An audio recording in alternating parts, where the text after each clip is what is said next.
Hello viewers.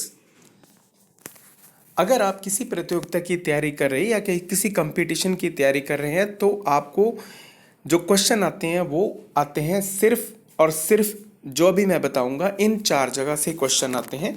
Number एक, या तो आपको क्वेश्चन आएंगे जीके से, या तो नहीं आएंगे जीके से, जनरल इंग्लिश से, रीजनिंग से, या फिर क्वांटा से, जिसको हम क्या बोलते हैं न्यूमेरिकल एप्टीट्यूड। तो सभी कंपटीशंस में इसी तरह के क्वेश्चन आते हैं। अगर आप मान लो क्लरिकल की तैयारी कर रहे हैं या फिर आप बैंक पीओ या फिर कुछ और तैयारी कर रहे हैं तो लेवल बढ़ता जाता है, क्वेश्चन इन्हीं में से आते हैं। तो बैंक पीओ में करेंगे तो इसका लेवल ज़्यादा होगा, क्वांटा रीजनिंग। और अगर आप कैट वगैरह के एग्ज़ाम देते हैं तो बिल्कुल हाई लेवल का वहाँ पर क्वांटा और रीजनिंग वगैरह पूछी जाएगी, जो बिल्कुल ही हाई लेवल की होती है। तो चलिए आज हम शुरू करते हैं। इन चारों में से जो सभी को डिफ़िकल्ट लगता है, जो क्वांटा न्यूमेरिकल एप्टीट्यूड बोलते हैं जिसको, तो हम क्वांटा शुरू करेंगे। आजकल के ज़माने में किसी महंगे कोचिंग संस्थान में कोचिंग करके तैयारी करने की कोई ज़रूरत नहीं है। हम आपको यहीं पर फ्री में कोचिंग कंपटीशन की तैयारी करवाएंगे। तो चलिए आज हम शुरू करते हैं क्वांटा, जिसका हम फर्स्ट पार्ट दे रहे हैं, या न्यूमेरिकल एप्टीट्यूड संख्याएं। और इन संख्याओं में से हम आपको रूल ऑफ डिविजिबिलिटी करवाएंगे। रूल ऑफ डिविजिबिलिटी, जिसको हिंदी में क्या बोलते हैं, विभाज्यता के नियम। तो जैसे अभी आपको कोई क्वेश्चन आ गया, हम आपके पास जैसे कोई क्वेश्चन है कि 3, 2, 5, 6 ये 2 से डिवाइड होता है या नहीं होता, या 3 से डिवाइड होता है या नहीं होता, 4 से डिवाइड होता है या नहीं होता। अब जब आप कंपटीशन में चले जाते हैं, कंपटीशन में हमारे लिए समय क्या होता है, कम। तो हमारे पास क्या होनी चाहिए, ट्रिक। तो हमें अगर पता है कि अगर आपसे पूछा जाए कि ये 2 से डिवाइड होता है या नहीं होता, तो आप क्या करेंगे, इसको 2 से डिवाइड करके देखेंगे, जो कि बहुत लंबा होगा। तो इसके लिए क्या करेंगे, आपको डिविजिबिलिटी के सारे रूल पता होने चाहिए। आज हम आपको डिविजिबिलिटी के रूल भी करवाएंगे और जो उसके अंत में 10 क्वेश्चन भी आपको इससे संबंधित करवाए जाएंगे। तो इस वीडियो के जो एंड में आपको रूल ऑफ डिविजिबिलिटी के क्वेश्चन करवाए जाएंगे। 10 इंपॉर्टेंट क्वेश्चन है, तो आपसे ये गुजारिश है कि इस वीडियो को अंत तक देखें। और यदि आपको ये हमारा वीडियो अच्छा लगे तो इसे लाइक करना, शेयर करना। शेयर भी कहाँ करना, अपने फ्रेंड्स ग्रुप में, व्हाट्सएप ग्रुप में, और माउथ पब्लिसिटी जो कि बहुत ज़्यादा ज़रूरत है, तो आपने उसको भी आगे करना। इसको सब्सक्राइब करें और इसको बेल बटन ज़रूर दबाएं ताकि आपको आने वाले वीडियो की नोटिफिकेशन मिल सके। तो चलिए हम शुरू करते हैं रूल ऑफ डिविजिबिलिटी। तो जो हमारा रूल ऑफ डिविजिबिलिटी या विभाज्यता के नियम में हमारा जो पहला ही है वो है डिविजिबिलिटी बाय 2। डिविजिबिलिटी बाय 2 है, कोई भी संख्या 2 से विभाज्य होगी अगर इकाई का, दैट इज यूनिट प्लेस, इकाई का अंक आइदर जीरो हो, 2 हो, 4 हो, 6 हो, 8 हो। फॉर एग्जाम्पल हमारे पास 2, 1, 3, 6 है, इसका यूनिट डिजिट कितना है या इकाई का अंक कितना है, 6।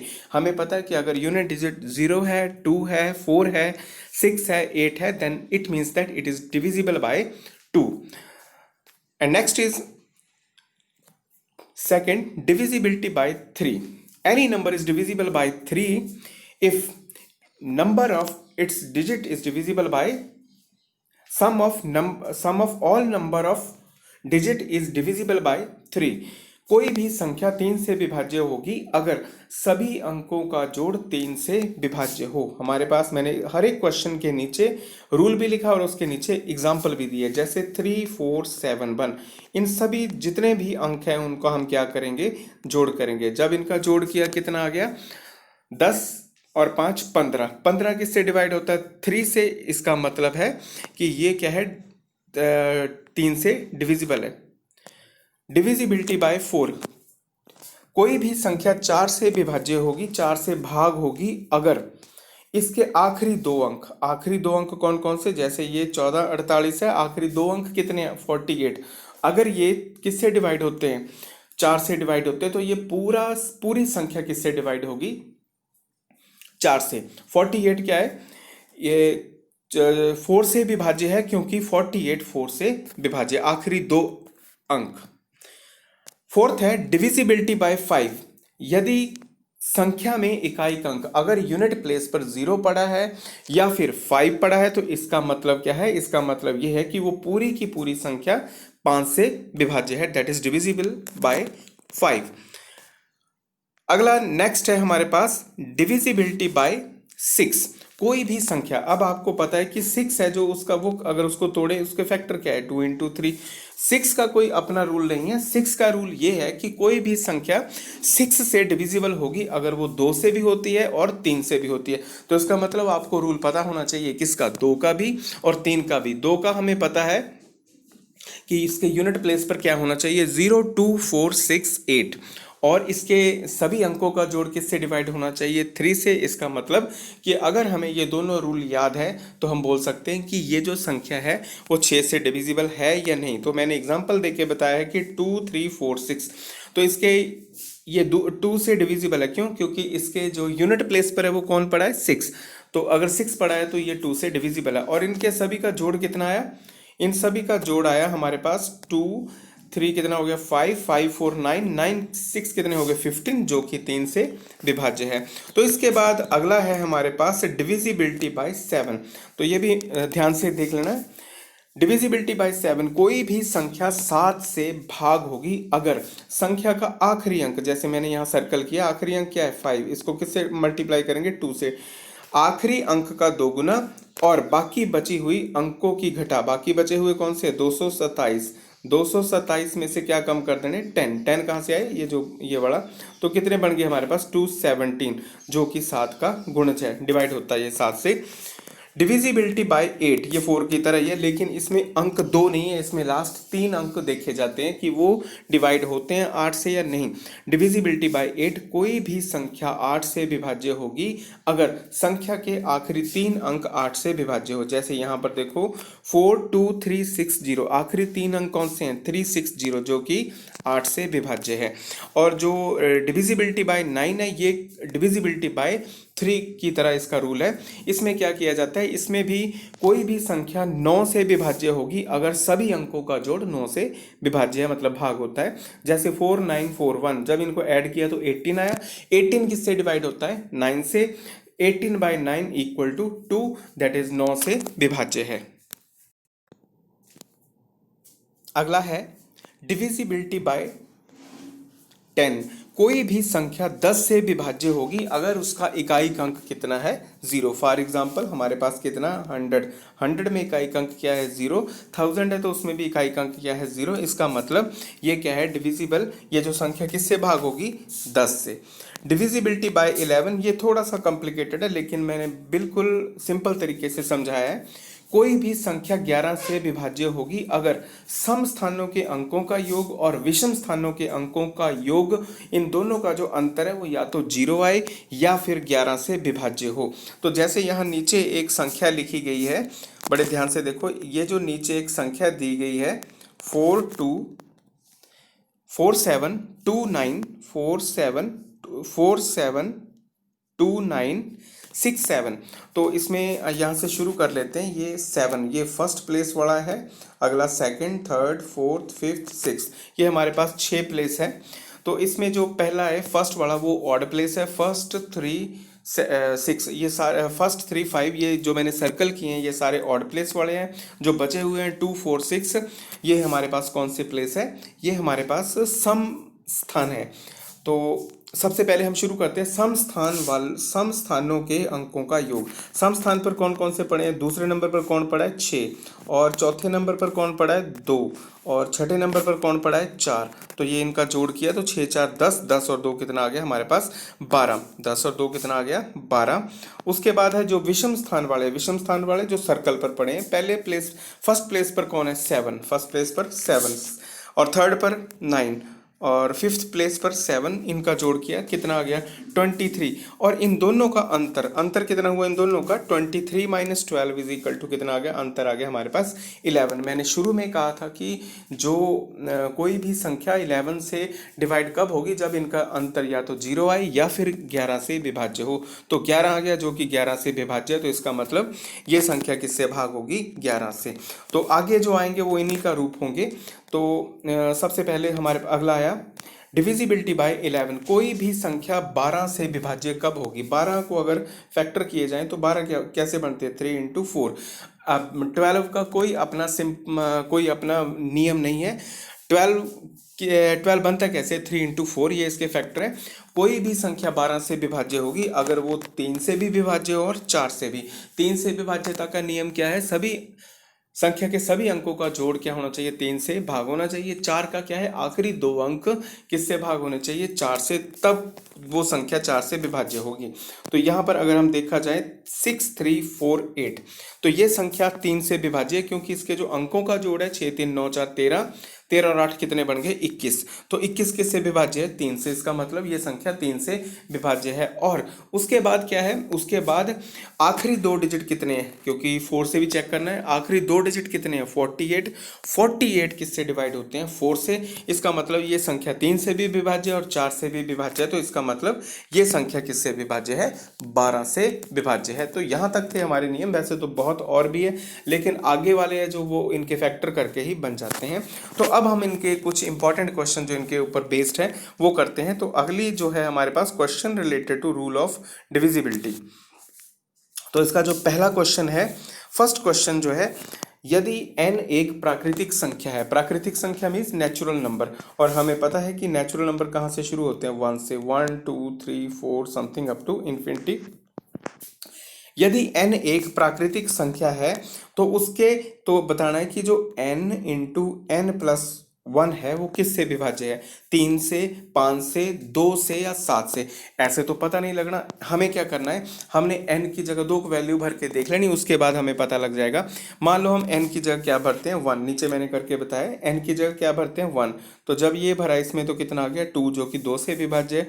जब इसमें 2 भरते तो ये कितना आ गया हमारे पास? 6। तो इसका मतलब हमारे पास 2 आए, एक बार आया 2, एक बार आया 6, जो कि किससे विभाज्य है? 2 कॉमन, 2 से विभाज्य है। तो ये आया हमारे पास, आंसर आ गया सी। क्वेश्चन नंबर 2, क्वेश्चन नंबर 2 है, यदि 4x 6 7 3 से विभाज्य है तब नीचे दिए गए विकल्पों में से x का मान क्या होगा? ये जो बीच में मिसिंग नंबर है x, उसका मान क्या होगा? 1 3 6 या 8? तो इसका आंसर ए है। कैसे ए आया वो बताते हैं अभी। तो मैंने, क्योंकि ये संख्या किससे विभाज्य है? 3 से विभाज्य है ना। और हमें पता है कि जो 3 से विभाज्यता का नियम हमने किया था उसमें क्या था? उसमें था कि सभी संख्याओं के जो संख्या है उसके सभी अंकों का जोड़ वो 3 से विभाज्य होना चाहिए। तो सबसे पहले हम इनके अंकों का जोड़ करते हैं। 4 + x + 6 + 7, जब इनको जोड़ा तो कितना आया? 17 जमा x। अगर हम x की जगह 1 रख लें, 17 जमा 1 कितने बन गए? 18। 18 किससे विभाज्य है? 3 से विभाज्य है। तो x का मान कितना आ गया? 1। तो आप सोचेंगे 1 रखा, 3 रख के देख लो। 3 रखेंगे तो 17 और 3 कितने आ गए? 20, वो 3 से नहीं होता। 6 रखेंगे, 17 और 6 कितने हो गए? 23, वो भी नहीं होता। 8 रखेंगे, 25 आएगा, वो भी विभाज्य नहीं होता। तो अकेला 1 ही बचा। क्वेश्चन नंबर 3, इनमें से कौन सी संख्या 11 से पूरी तरह विभाज्य है, मतलब 11 से भाग होती है? 3 6 7 4 2 3, 3 6 7 9 8 3, या सी ऑप्शन 3 7 4 2, डी ऑप्शन 4 7 8 3? इसका आंसर है बी। क्यों? क्योंकि वैसे इसमें कोई ज़्यादा मुश्किल नहीं होनी चाहिए, क्योंकि जो मैंने पीछे रूल ऑफ डिविजिबिलिटी में मैंने नियम बताया 11 का, वहाँ भी मैंने एक एग्जाम्पल बताई थी। तो ये बिल्कुल उस एग्जाम्पल की तरह है, लेकिन फिर भी मैं समझा देता हूँ। तो ये है फर्स्ट प्लेस, ये है सेकंड प्लेस, ये है थर्ड प्लेस, ये है फोर्थ प्लेस, ये है फिफ्थ प्लेस, ये है सिक्स्थ प्लेस। तो सम स्थान वाले, मतलब जो सेकंड फोर्थ सिक्स्थ वाले हैं, 8 7 3 कितने बन गए? 18। विषम स्थानों वाले कितने हैं? 3 6 9 कितने बन गए? 18। तो अंतर कितना आ गया? 18 - 18 कितना हो गया? 0। अतः ये संख्या 11 से विभाज्य है। मैंने आपको शुरू में ही बोला था कोई भी संख्या 11 से विभाज्य होगी अगर उनका अंतर कितना आए, या तो 0 आए या फिर क्या आए? 11 का गुणक, या फिर 11 से विभाज्य हो जाए। क्वेश्चन नंबर 4, इनमें से कितनी संख्याएं 3 से तो विभाज्य है? मतलब हमारे पास नीचे 4 संख्याएं दी है, तो वो इनमें से कितनी ऐसी संख्याएं जो कि 3 से तो विभाज्य है परंतु 9 से विभाज्य नहीं है? तो हम नंबर 1 इसको स्टेप बाय स्टेप चेक करेंगे। सबसे पहले हमारे पास आ गया 4 3 2 3। 3 से विभाज्य होनी चाहिए और 9 से विभाज्य नहीं होनी चाहिए। 3 और 9 का दोनों का जो विभाज्यता का नियम है वो सेम सेम है, क्योंकि सभी अंकों के जो संख्या है उसके सभी अंकों का जोड़ 3 से भी भाग होता है और 9 से भी भाग होता है। तो 4 3 2 3, 4 3 2 3, तो जब इनको जोड़ा तो 12 आया। जो 12 है वो 3 से तो भाग होता है लेकिन 9 से नहीं, पहला तो ये आ गया। उसके बाद 4 9 4 9 1 1, जब इनको जोड़ा तो 15 है, जो कि 3 से तो विभाज्य है पर 9 से नहीं, ये भी हो गया हमारे पास सिलेक्ट। तीसरे नंबर पर 2 3 2 2, इनको जोड़ा तो 9 आया, ये 3 से भी है 9 से भी, इसको छोड़ देंगे। तो 4 3 4 7, जब इनको जोड़ा तो 18 आया, ये 3 से भी है 9 से भी है, तो इसका मतलब हमारे 4 में से सिर्फ 2 ही आए जो 3 से तो विभाज्य है, पहले वाले 2, पर उससे विभाज्य नहीं, किससे, 9 से विभाज्य नहीं। क्वेश्चन नंबर 5, क्वेश्चन नंबर 5 है, एक संख्या दी गई है 2 3x 6 2 9 में x की जगह कौन सी संख्या रखी जाए कि वो 11 से विभाज्य हो जाए। 11 से विभाज्यता का जो नियम है वो बड़ा इंपॉर्टेंट है, उसको 2-3 बार कर लेना, मैंने नीचे उसके एक्सप्लेन भी किया है। और एक और क्वेश्चन आ गया, तो इसमें क्या करेंगे, 2 3x 6 2 9 लिख देंगे। तो ये कौन सी संख्या है फर्स्ट, ये कौन सी संख्या है सेकंड, ये कौन सी संख्या है थर्ड, और ये कौन सी संख्या है फोर्थ प्लेस वाली, और ये फिफ्थ प्लेस वाली, और ये सिक्स प्लेस वाली। तो सबसे पहले विषम स्थानों वाले अंकों का योग, जो विषम स्थान पर पड़े हैं, फर्स्ट प्लेस पर 9 और थर्ड प्लेस पर 6 और फिफ्थ प्लेस पर 3 जोड़ा 18। सम स्थानों पर पड़े हुए जो अंक है उनका योग कितना है, 2 + x + 2, 4 + x। तो 11 से विभाज्य होने के लिए कोई भी संख्या 11 से विभाज्य तब होगी जब अंतर कितना होगा, या तो 0 होगा या फिर 11 का गुणज होगा। तो अगर हम x की जगह, हमारे जो ऑप्शन है, अगर हम x की जगह 2 रखें तो 4 और 2 6, 12 में से 6 निकाले, 12 में से 6 सॉरी 18 में से 6 निकाले 12, नहीं बनी बात। सेकंड ऑप्शन है 3, अगर x की जगह 3 रखते हैं, x की जगह 3 रखते हैं तो 4 + 3 कितना हो गया 7। 18 जब उनका अंतर निकाला 18 - 7 तो कितना आ गया हमारे पास 11 हमारे पास कितना आ गया 11। अगर 11 आ गया तो हमें पता है कि या तो अंतर 0 आना चाहिए या फिर 11 आ गया, तो इसका मतलब ये वाली संख्या फिर 11 से विभाज्य है। क्वेश्चन नंबर 6, इनमें से कौन सी संख्या 2 4 8 से विभाज्य है। तो इसका जो आंसर है, हम पहले जब चेक भी करते हैं तो हम पहला ऑप्शन ही चेक करते हैं, जैसे 3 2 4 8 चेक किया, यह संख्या 2 से विभाज्य है। क्यों, क्योंकि इकाई का अंक कितना है 8, जो इकाई का अंक है वो कितना है इसका 3, इकाई का अंक है 8। तो दूसरे नंबर पर है 4, क्या ये हमने चेक करना क्या ये 4 से भी विभाज्य है। हाँ, ये 4 से भी विभाज्य है, क्योंकि जो इसके आखिरी 2 अंक है वो कितने 48, वो 4 से विभाज्य है। क्या ये 8 से भी विभाज्य है, हाँ ये 8 से भी विभाज्य है, क्योंकि जो इसके आखिरी 3 अंक है जो कि 248 बनते हैं वो 8 से विभाज्य है। तो हमारा आंसर आया ए। क्वेश्चन नंबर 7, इनमें से कौन सी संख्या 24 से विभाज्य है। कौन सी संख्या 24 से विभाज्य है। हमें पता है कि जो 24 है वो कैसे बनते हैं 8 × 3, 24 कैसे बनते हैं 8 × 3। अगर कोई संख्या 24 से विभाज्य होगी तो वो संख्या 8 से भी होनी चाहिए और 3 से भी होनी चाहिए। तो सबसे पहले हम चेक करते हैं, हमारे पास है 11 3 2 8, तो 24 से विभाज्य है तो ये 3 से भी विभाज्य। क्यों 3 से विभाज्य, अगर इनके अंकों का जोड़ करें 8 और 2 10, 10 और 3 13 और 2 कितना आ गया 15, जो कि 3 से विभाज्य है। तो इसका मतलब तो ये संख्या 3 से तो विभाज्य निकली। ये संख्या क्या 8 से विभाज्य है, चेक करते हैं 8 चौका 32, 8 एकम 8, ठीक है ये 8 से भी विभाज्य है। ये संख्या 3 और 8 से विभाज्य है, तो इसका मतलब ये संख्या 24 से भी विभाज्य है। क्वेश्चन नंबर 8, क्वेश्चन नंबर 8 है, इनमें से कौन सी संख्या 99 से पूरी तरह विभाज्य है। वेरी सिंपल है, ऊपर वाला ये क्वेश्चन। 99 कैसे बनते हैं 9 × 11, कोई भी संख्या 99 से विभाज्य होगी, अगर वो 9 से भी है विभाज्य, अगर वो 11 से भी विभाज्य है। तो हमारे पास है 4 5 4 3 1 1, तो ये 9 और 11 दोनों से विभाज्य है। देख चेक करके देख लेना, जोड़ेंगे तो जोड़ के 9 से भाग भी होता है, और इसके जो सम स्थान और जो उनका अंतर है वो भी कितना आता है हमारे पास 0, तो इसका मतलब ये 11 से भी विभाज्य है। 1 2 5 4 2x में x की जगह कौन सी संख्या रखी जाए। कौन सा अंक रखा जाए कि वह 72 से पूरी तरह भाग हो जाए। 72, 72 मतलब इसको फैक्टर किया जाए तो 8 गुणा 9 आता है। तो इसका मतलब अगर कोई भी संख्या 72 से भाग होगी तो वो 8 और 9 से भी भाग होनी चाहिए। तो सबसे पहले हम 8 और 9 के लिए, तो सबसे पहले इनको जोड़ते हैं। जोड़ने के लिए ये आ गया 14 प्लस एक्स। कोई भी संख्या 9 से भाग कब होगी? अगर वो किससे भाग होती है? 9 से भी भाग हो जाए। तो 14 है, 14 में क्या जोड़े जाएं? 14 में अगर 4 जोड़े जाएं तो कितने बन गए? 8, 18 जो कि 9 से विभाज्य हो जाएगा। क्या ये 8 से संख्या भाग होगी? हाँ, अगर आप x की जगह क्या रखेंगे? 4 रखेंगे तो क्या हो जाएगा? ये x की जगह 4 रखेंगे तो क्या हो जाएगा? 424। जब इसको 8 से भाग करेंगे 8 पंजा 40, 2 8 हैं 24। ठीक है, ये दोनों से होता तो ये हो जाएगा 72 से भी पूरी तरह भाग हो जाएगा। Question number 10, last question.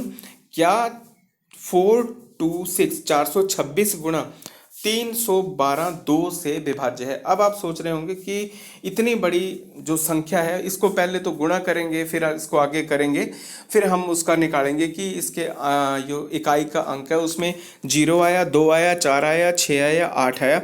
मतलब इसको क्या इतनी बड़ी संख्या को गुणा किया जाए? नहीं, इतनी बड़ी संख्या को गुणा नहीं करना। आपने सिंपल सा इसमें पहले का इकाई का अंक ले लिया जो मैंने सर्कल में किया है, फिर दूसरे का इकाई का अंक ले लिया वो भी सर्कल में किया है। 6 टू द कितने हो गए? 12। इसका इकाई का अंक देख लेना, जो इसका इकाई का अंक होगा वो उन दोनों को गुणा करके भी यही होगा।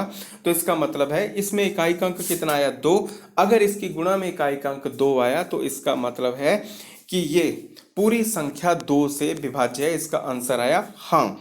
इसका आंसर क्या है? हाँ। तो ये जो लास्ट में 10 क्वेश्चन थे, ये जो हमने शुरू में रूल ऑफ डिविजिबिलिटी किया था, ये उसके ऊपर बेस्ड थे। तो अगर आपको हमारा वीडियो अच्छा लगे तो इसे लाइक करना, अपने फ्रेंड सर्कल में, अपने व्हाट्सएप ग्रुप पे और माउथ पब्लिसिटी जरूर करना, मतलब इसको शेयर करना, सब्सक्राइब करना और बेल बटन जरूर दबाना ताकि हमारा जो नेक्स्ट वीडियो है उसकी नोटिफिकेशन आपको सबसे पहले मिल सके। तो अंत में मैं फिर एक बार फिर वही चीज़ें दोहराना चाहता हूँ कि अगर आप किसी भी प्रतियोगिता की तैयारी करते हैं तो उसमें लेवल ऊपर नीचे हो सकते हैं। जो छोटे लेवल वाले एग्ज़ाम्स होते हैं जैसे +2 बेस्ड है, उनके लिए भी यही 4 चीज़ें आएंगी, जीके, जनरल इंग्लिश, रीजनिंग और क्वांटा, लेकिन उसका लेवल कम होगा। जब आप आगे वाले हायर एग्जाम में जाते हैं आएंगी आपको यही चीज़ें, लेकिन उसका लेवल बढ़ चुका होगा। तो लेकिन अब अगर आपने इसका बेसिक नहीं किया तो जो हायर लेवल वाले क्वेश्चन है वो आपको समझ नहीं आएंगे। तो जितने भी ये क्वेश्चन मैंने करवाए या पहले मैंने रूल ऑफ डिविजिबिलिटी करवाया वो सारे आपने ध्यान से देख लेने हैं, और करते वक्त अपने पास पेंसिल और कॉपी जरूर रखें। जितने भी ये क्वेश्चन हो रहे हैं उनको साथ साथ उतार लें, क्योंकि मैथ है, आपको पता है कि जो क्वांटा जो न्यूमेरिकल एप्टीट्यूड है या ये मैथमेटिकल सेक्शन ही है, इसके लिए जितना आप लिख के देखेंगे उतना आपको ज़्यादा समझ आएगा, आपकी परमानेंट मेमोरी में स्टोर हो जाएगा। थैंक्स। जय हिंद, जय भारत।